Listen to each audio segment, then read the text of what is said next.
נולדתי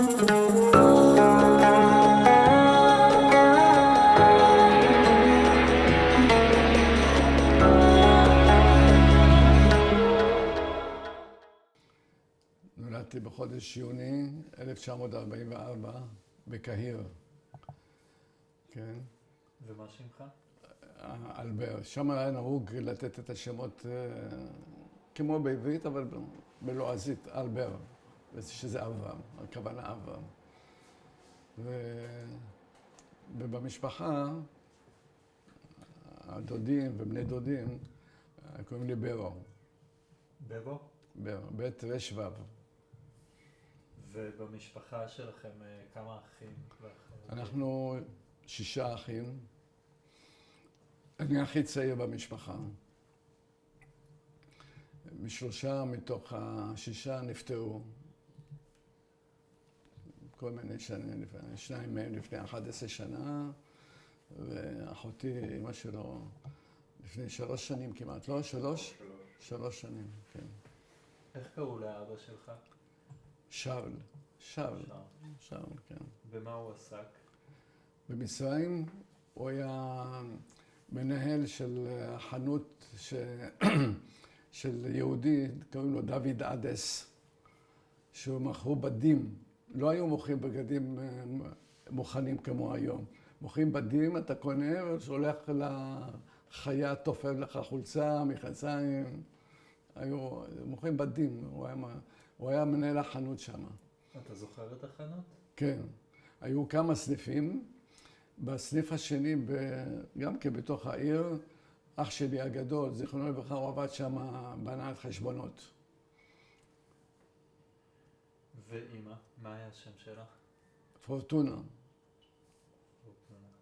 אמא עבדה במשהו או הייתה? לא, עקרת בית, מה שאני זוכר את עצמי, עקרת בית. והיא בעצם עשתה באמת את כל מלאכות הבית, או שהייתה גם איזו עוזרת? היה את התקופה, אני זוכר שהיו מביאים עוזרת, הייתה עושה את הכביסה, לא היה מוכן. אז מביאים אותה פעם בשבוע, יושבת ליד גיגית ומחבסת את הכביסה. העוזרת הייתה יהודייה, ערבייה? לא, ערבייה. איזה מין בית היה לכם? הכל בשכר דירה כמובן, לא קונים. בהתחלה כשאני נולדתי, עד שגדלתי עד גיל 10, גרנו בבית בקומת קרקע, שבתוך הדירה הזאת גרו זוג מבוגרים בלי ילדים. הוא היה מבוגר מאוד וזקן, ואשתו, ונתנו לנו עוד 2 חדרים או 3 חדרים, והם גרו בחדר. אז ממש חלקתם איתם את הדירה? מה? חלקתם איתם את הדירה? כן. אתה יודע מי זאת? שפיעה. זו הייתה אחות של סרינה דואה, כן. ואיך היה מצבכם הכלכלי רוב הזמן? אבא שלי קיבל את המשכורת שלו. אח שלי הגדול, הוא עבד שם בסניף אחר, אבל הוא גם היה מורה. בבוקר נתן שיעורים בבית ספר יהודי, בחרת אל יהוד. זה שכונה של היהודים. הוא היה מלמד שם, אחר כך הולך לעבוד במשרד, ובערב היה הולך שם לומד תורה בערב, כמו שאנחנו היינו עושים.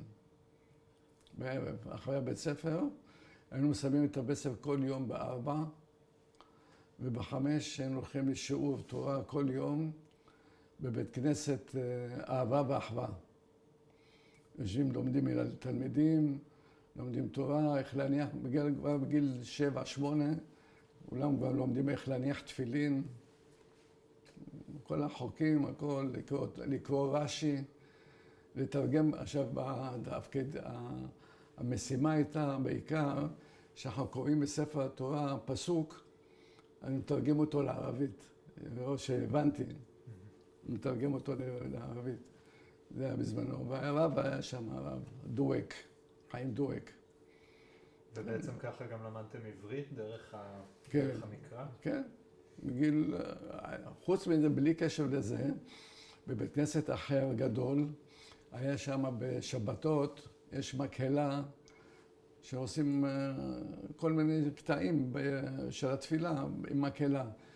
מי היו במקהלה? אנחנו ארבעת האחים היינו במקהלה, שאח שלי הגדול, הוא היה אחראי על המקהלה, בסדר? אח שלי הגדול, ואחר כך מגיל 10 בערך, נהייתי הסולן שם של הלהקה הזאת. עד אז היה מישהו אחר. ומאז עד שעזבנו הייתי הסולן שם. יש כל מיני קטעים שאומרים סולו, אז אני הייתי אומר, זה עולה בקולות גבוהים, כן. וזה בשבתות וביום שישי בערב. וגם... באמצע השבוע אנחנו הולכים שם, איפה שאמרתי לך, בבית כנסת אהבה ואחווה, שלמדנו תורה שם. אבל בשבתות היינו הולכים לבית כנסת הזה. והייתם שרים לפעמים גם באירועים שהם לא שבת? כן, עכשיו היה גם חתונות, אז לא היו עושים באולמות, עושים בבית כנסת, חתונות. אז אני הייתי, גם כן, המקהלה היינו באים שמה, בזה, ועושים את כל הברכות שהחזן מברך, הרב מברך את החתן והכלה בברכות. אנחנו אומרים, זה ברוך הוא בר שמו ואמן, ושמח וצמח, וכל הדברים האלה, הקטעים האלה, המקהלה הייתה אומרת, אנחנו היינו אומרים את המקהלה הזאת. והייתי סולן, איזה קטע שם הייתי סולן שם.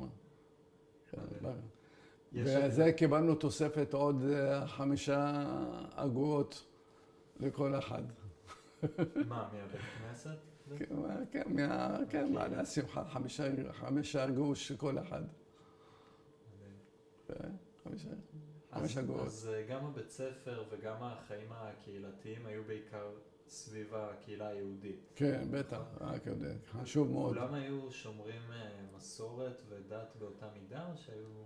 יש כל מיני יותר, שאולי פחות, לא יודע, לא עקבתי אחרי כולם, הם מתפללים כל בוקר או משהו כזה. איך אצלכם בבית היה? היינו מתפללים כל יום, כן. ושמירת שבת וכשרות? כן, היה לנו בבית, בתקופה האחרונה, 2 עוזרות בית. 2. בחורות צעירות, מדליקות, עושות, מחפשות, כל מיני דברים כאלה. זהו. ואיך היו היחסים שלכם עם בני דתות אחרות, נוצרים או ערבים? עם הערבים היה בסדר, כן, עד מלחמת סיני. מלחמת סיני היה בנובמבר 56. שם התחילה להיות, בעצם זה היה ישראל, יחד עם צרפת ואנגליה, תקפו את מצרים. וחסמו את תעלת סואץ והפציצו, לא משנה. אז הם מאוד התחילו כבר לשנוא את היהודים, ומאז אנחנו קצת נכנסנו ללחץ. אז האחים שלי הגדולים, אבא שלי, חיפשו איך לעזוב את מצרים. אז בסופו של דבר, לא עברו חודשיים. ב-21 לינואר עזבנו את מצרים. 21 לינואר 1957. 6 ימים אחרי זה הגענו לישראל, 27 לינואר. אני רגע רוצה, לפני שאנחנו ממשיכים לישראל, אז אתה יכול לתאר לי מהנקודת מבט שלך האישית, איך אתה זוכר את המלחמה המתחילה במצרים? מה הזיכרון הראשון שיש לך? אולי שמעת בחדשות משהו, אולי היית בבית ספר? היינו שומעים בחדשות רק ברדיו, כמובן לא היה טלוויזיה, שישראל נלחמת עם מצרים יחד עם אנגליה וצרפת, שהפציצו שם.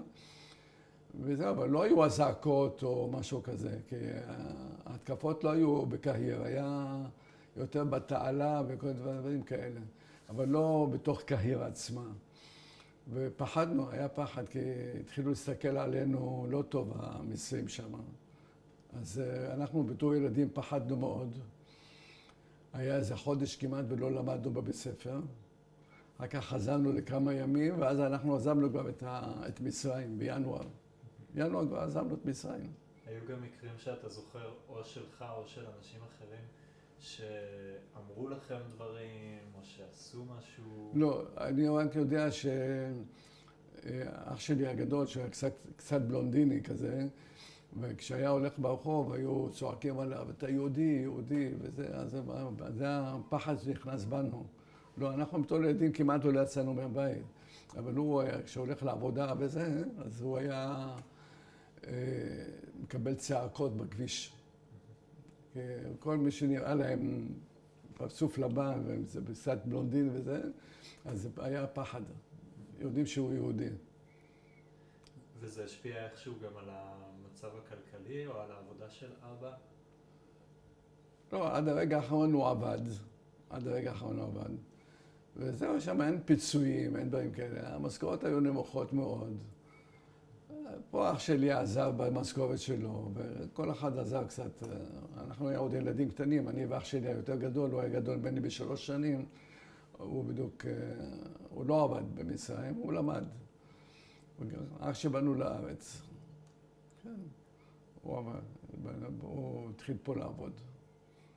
ואיך בעצם, כשהחלטתם שאתם רוצים לעזוב, היה מישהו שעזר לכם, סוכנות, ארגונים? לא, מה שהיה לנו, כל הריהוט, לא ריהוט, השארנו את זה בדירה. מה שלקח איתנו זה בגדים, ומה שאני זוכר, 2 דברים לקחנו איתנו, מכונת תפירה ישנה של אמא שלי, מכונת תפירה, ורדיו. אז היה רדיו כזה גדול, רדיו. וכשבאנו לצאת, ליווה אותנו גיסי. גיסי ליווה אותנו, בא באופן עד אלכסנדריה, ליווה אותנו. למה היה פחד שאולי לא ייתנו לנו משהו לקחת איתנו, אז שהוא יהיה לקחת. אז באמת זה מה שקרה. לא אישרו לנו לקחת את הרדיו שזה שלנו, לא גנבנו, ולא את המכונת תפירה. אז חזרנו את זה, ויצאנו בלי זה, רק עם בגדים. זהו, בלי שום דבר אחר. רק בגדים, מזל. וזה דוד שלך אמרת לי שלקח את המכונת? גיסי, בעלה של אחותי. הם נשארו בינתיים בקהיר? הם נשארו עוד חצי שנה אחרינו, היו שם, כי אחותי הייתה כבר נשואה עם 4 ילדים, עם 5 ילדים.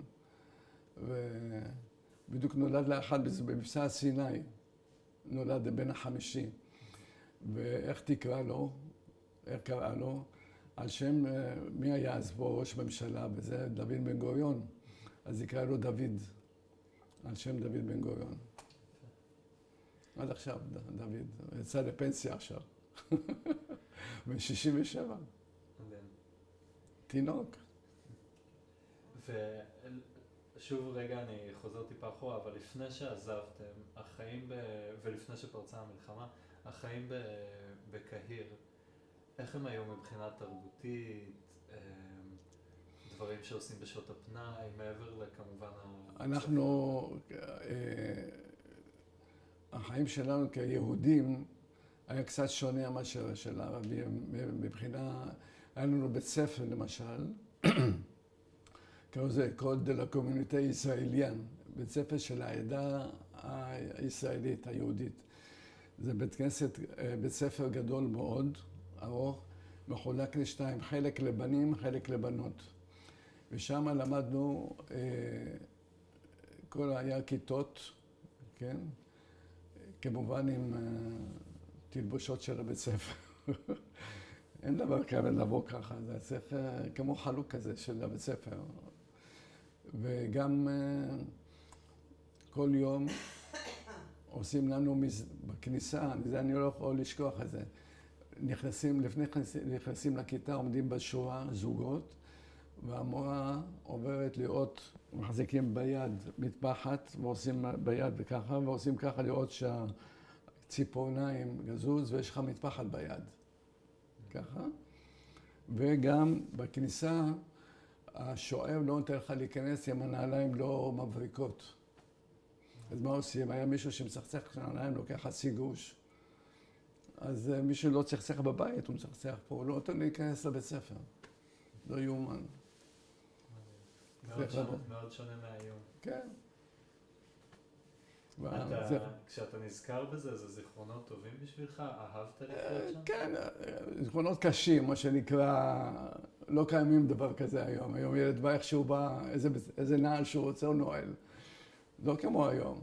אז החינוך הזה גם היה משמעת אחרת. משמעת אחרת. בבית ספר היה משמעת חזקה מאוד, היה מותר להם להרביץ היה מישהו שגם להרביץ לתלמידים. זה לא חשוב, משמעת קשה הייתה, אין מה להגיד. כל יום עד שעה 4, כל יום, חוץ מיום שישי עד 1. ומה למדתם בבית ספר? איזה מקצוע? שנה ראשונה למדנו רק צרפתית, הכל בצרפתית. שנה שנייה, אני הייתי שם 7 שנים. שנה שנייה הוסיפו לנו, חוץ מצרפתית, גם ערבית. שנה שלישית, חוץ מצרפתית וערבית, הוסיפו לנו עברית. עברית וגם אנגלית. אז בהמשך, כל הזמן הזה היו שיעורים ולעשות הביתה עבודות בית, הכל מכל השפות האלה. שיעורים באנגלית, בצרפתית, בעברית, הכל בבית ספר למדנו. עד שעזבתי שם, התחלתי שם בגיל 5 ללמוד. בגיל 5. בבית איזה שפה דיברתם? בבית? ערבית. ופה ושם מילים זרקנו בצרפתית. הערבית של היהודים הייתה מיוחדת באיזושהי דרך? לא, לא. כמו של המצרים, לא. אותו דבר. כן.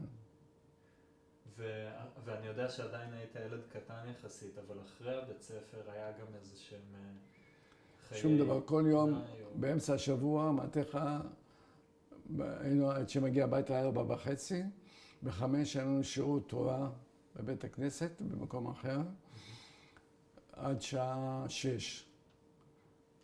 ב-6 חוזר הביתה, עושה שיעורים, מה שקיבלנו בבית ספר, עכשיו עושה שיעורים. אבל כל יום היה לנו שיעורים בתורה, כל יום, מיום ראשון עד יום חמישי. וביום שישי עושים בבית ארוחה וזה, בשבת גם כן. ביום ראשון מתחיל הכל מחדש. כן. איזה ארוחה למשל, אז איזה אמא שלי? מאכלים אמא מבשלת? כל מיני מאכלים של המצרים.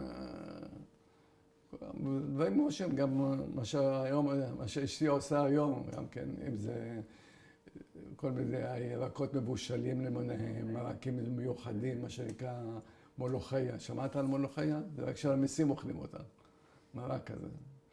וכל מיני מאכלים אחרים שאוכלים אותם, פול וזה, כן. כמו שאנחנו אוכלים היום פה, כן. היו עושים קניות, ליד הבית, משהו כזה, לא כמו שעושים קניות היום בסופר בישראל. לא, כמה דברים וזהו. היה לכם בבית מקרר או... לא היה מקררים, כן, אבל לא חשמלי. קוראים בלוקים של קרח. גם כשהגענו לארץ, הגענו אחר כך תקופה מסוימת ברמת עמידה, ברמת גן. אז היה לנו מקרר לא חשמלי. אז הייתי בן 15, משהו כזה, והולך עד לחנות שמה, קונה חצי בלוק כזה גדול, חצי, סוחב אותו עד הבית, שם אותו למעלה, מחזיק כמה ימים, מחזיק מעמד עד שנוזל, אחר כך הולך קונה עוד פעם, חצי בלוק.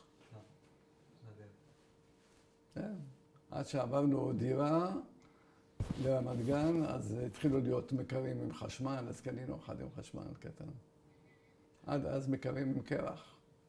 ובאמת אם נעבור לדבר עוד על ההגעה והעלייה לארץ, אז קודם כל הגעת לארץ מאלכסנדריה, מה קרה? זהו, אנחנו עלינו על אונייה מצרית שנסעה עד ליוון, עד לפיראוס. עכשיו, זו אונייה, לא הייתי אומר שזו אונייה של נוסעים. למה? שמו את כולנו, כל הנוסעים, בבטן האונייה למטה. אתה שומע? אתה יורד למטה איפה ששמים את המחסנים של האונייה, ושמו עמודים, 2 עמודים עם ארסל, זה המיטה שלנו. עוד אחד ועוד אחד ועוד אחד. כל זה היה למטה, אולם כמו אולם גדול, כולו מיטות. כל האנשים שבאונייה ישנו ביחד, כולם באותו מקום. 3 ימים עד שהגענו ליוון. למזלנו, תמיד אנשים חיכו הרבה זמן בצרפת, ביוון, שיהיה עוד נסיעה לישראל. אנחנו באותו יום היה לנו אונייה שנסעה לישראל. עלינו עליה, ותוך 3 ימים הגענו לחיפה. בעצם עכשיו, האונייה הגיעה בשבת, לא נתנו לנו להיכנס, כי בשבת לא עובדים שם בנמל.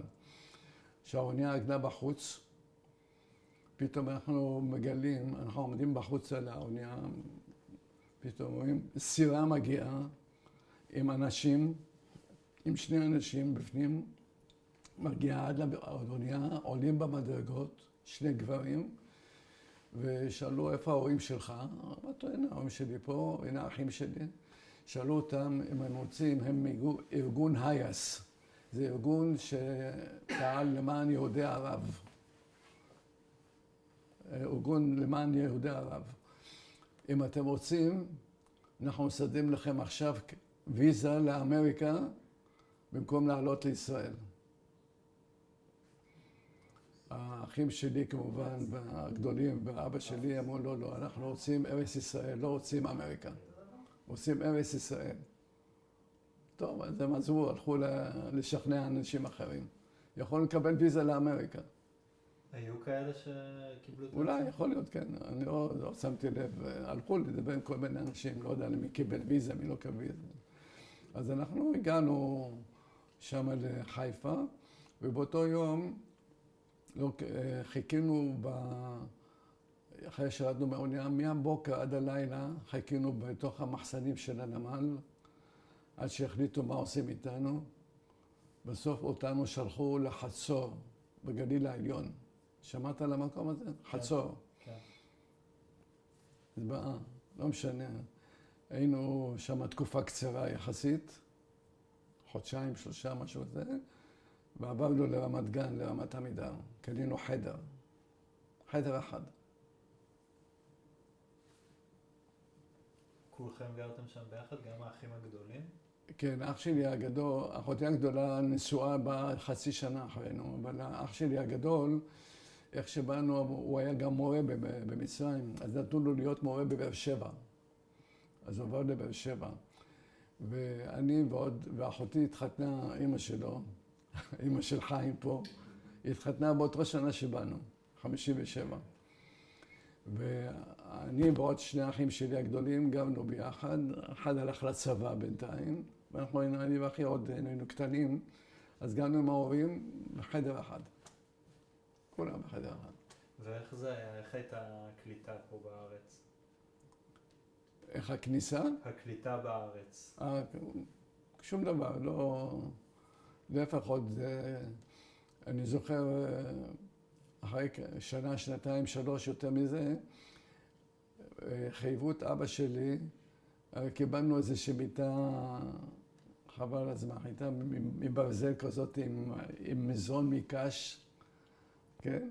חייבו אותו בכסף, כי אנחנו לא השתמשנו בזה. עזבנו את זה, לא משנה. חתם להם שהוא חייב כסף. ועדיין אתה אומר, הקליטה הייתה קלה בסך לא, הכל? לא. לא. פה בארץ לא. כשאתה אומר שום דבר, הכוונה לא... הכל היה קשה, מבחינת כסף. אבא שלי, בתור מנהל, שהיה מנהל חנות גדולה מאוד, שהולך כל יום עם חליפות בעניבות, הוא בא נתון לו בארץ להיות פועל דחק. אתה יודע מה זה פועל דחק? הוא מתפתח בכביש, עושה כל מיני עבודות. ואמא גם התחילה לעבוד? מי? אמא גם עבדה? לא. לא היה נהוג גם כשיעבדו. גם לא היה להם מקצוע. הייתה כל החיים בבית, מגדלת את הילדים, מבשלת, עושה. ובאזור ברמת גן שגרתם היו עוד מצרים שהגיעו? היו עוד מעט מצרים, אבל לא אלה שהגיעו לארץ כמונו. אז התפללנו בבית כנסת שם, בתוך חדר, בתוך בית ספר, עשו מזה בית כנסת, על ידינו. בית כנסת מצרי, כאילו קהילה מצרי? כן, מזרחי, לא מצרי, מזרחי. ואתה הצטרפת לבית ספר חדש פה בארץ? עשו לי מבחן בבית ספר על ידינו, נתנו לי לקרוא עברית, מה נתנו לי לקרוא? מספר תנ"ך, לקרוא פסוקים. ותרגילים בחשבון, הכל בסדר. רצו לשים אותי בכיתה ח'. שאלו אותי בן כמה אתה, אמרתי, אני עוד מעט 13. אבל לא, אז אתה כיתה ז', לא כיתה ח'. הביאו אותי לכיתה ז' במקום כיתה ח'. לא חשוב, היה לי עוד חודשיים ללמוד בכיתה ז', אחר כך עליתי לכיתה ח'. ובבית ספר שלמדת אז היו אנשים מכל העולם? איפה במצרים? לא, פה בארץ. היו, כן. היו עוד עולים שהגיעו? כן, היו, כן, כל מיני, לא כולם נולדו בארץ, כולם היו פחות או יותר, זה ממרוקו, זה מצרפת, זה מכל מיני עדויות היו, כן, היו הרבה עדויות. היו הרבה מטריפולי. בטריפולי היו הרבה. איך היה נקרא בית ספר? מה? איך היה נקרא בית ספר? פה בישראל? כן. לא זוכר, זה ברמת עמידר, אבל לא זוכר את השם של הבית ספר כרגע, ברח לי. ואתה התגעגעת למצרים? התגעגעת לקהיר? האמת היא קצת, לא כל כך, כל מיני מנהגים שהיה לנו, לא היה לנו את זה פה בארץ. אז זה כל הזמן מזכיר אותנו, חבל שאין לנו את זה, חבל שאין לנו מקהלה, חבל שאין לנו שיעורים, כל מיני דברים. מה למשל? מה עוד, מקהלה למשל, ומה עוד היו מנהגים שהיו חסרים? כל מיני, שלמשל טיולים בתוך העיר. עיר גדולה מאוד, שם יש איפה לטייל במצרים, ליד הנילוס, זה. פה היינו רחוקים, אי אפשר, צריך לנסוע, עולה כסף פה בארץ לנסוע. אז היינו, מה שנקרא, יותר סגורים בבית. כי לא היה כסף ללכת לטייל וזה. אז שאני התחלתי לעבוד בגיל 15. ומה התחלת לעבוד? במשרד נסיעות, הייתי שליח שם, על אופניים. ובעצם עזרת בכלכלה של הבית? כל הכסף נתתי לאמא שלה, הייתי נותן לאמא. הרווחתי כל החודש 100 לירות. וזה היה במקום בית ספר או שהצלחת? לא, אחרי בית ספר. אחרי גיל 15. אבל בגיל 15 הפסקת ללכת לבית ספר? כן, למדתי בערב קורס הנהלת חשבונות. הוצאתי בשנה הראשונה סוג ג' ובשנה השנייה סוג ד' בהנהלת חשבונות. אני רגע מסתכל על הזמן. כן, יש לנו ממש עוד כמה דקות. כן. יש עוד איזה שהם זיכרונות או ממצרים, או אפילו אחרי העלייה, שזיכרונות משמעותיים בשבילך, רגעים במשפחה אולי, חגים מסוימים שאתה זוכר במיוחד? מה שאני כן זוכר עד היום, ואני לא אשכח את זה, בזמן המלחמה, מלחמת סיני, כשנורדנו במצרים, אז שהתפללנו בבית הכנסת, בבוקר בשבת, היו, בזמן שרואים את שירת הים, היו פותחים את הספר תורה, פותחים את ההיכל, ועומדים ומתפללים, אומרים את הקריאת שמע, מה שהיום אומרים אותו בישיבה היום בבית כנסת פה רגיל. ובזמן שהיו אומרים הפסוק תיפול עליהם אימת ובפחד, היינו חוזרים על זה 3 פעמים. מכוונים על המצרים, תיפול עליהם אימת ובפחד. כן, זה אני זוכר, היינו פותחים את ההיכל ועומדים ומתפללים על זה. זה אני זוכר את זה עד היום. היום אתה עדיין אדם דתי. כן, מתפלל כל יום, ברוך השם, בוקר וערב, צהריים, הכל. והתקופה הנוכחית ביחס לסיפורים שאתה מספר, נגיד על המלחמה אז וזה, הדברים מתחברים בשבילך? לא, אני חושב שפה משהו שונה לחלוטין. טוב, כי באתי בתור ילד, זה לא... אם היה לי פה צבא, מילואים, עשיתי מילואים עד גיל 51, כל הדברים האלה זה שונה לחלוטין. חיים אחרים לגמרי שונים מאשר חיים שם במצרים, אין לך צבא, אין לך שום דבר. רק עבודה ובבית וזה הכל. פה עד גיל, חוץ מלחמת יום כיפור, הייתי רק 0.5 שנה בצבא, במילואים. 0.5 שנה. מה לעשות? ולא, אני יודע שבמצרים אתם הצלחתם לעזוב, אבל היו הרבה אנשים שנאסרו, או אפילו עברו כל מיני עינויים ודברים כאלה. אני שמעתי אז בזמנו, עצרו איזה יהודי אחד או שתיים, חשדו בו שהוא אולי משתף פעולה עם האויב, שזה כאילו עם הישראלים. אני לא יודע מה נגמר איתם, שחררו אותם, לא שחררו אותם, אבל אני זוכר שעצרו שניים בזמנו. אנשים שהכרתם, המשפחה? לא, שמעו, אני אישית לא, אולי האחים שלי הגדולים הכירו, אני אישית לא. אבל עשו יהודים, כן, לא עשו כלום. בסך הכל הם חיו שם, אבל חשדו בהם. כן. מה זה? טוב, אז אנחנו באמת מגיעים לסוף כבר של הרעיון. אני רוצה לשאול אותך שאלה אחרונה, שהיא במבט אחורה על כל הסיפור שלך, אם יש איזשהו מסר או איחול שהיית רוצה לתת לדורות הבאים. המסר הוא להשתדל לשמור כמה שיותר על מה שנקרא מנהגים שלנו, אם זה בתפילות, אם זה באוכל, אם זה בכל מיני התנהגות בחגים. זה מה שהייתי רוצה שבדורות הבאים יתייחסו לזה ברצינות, כן.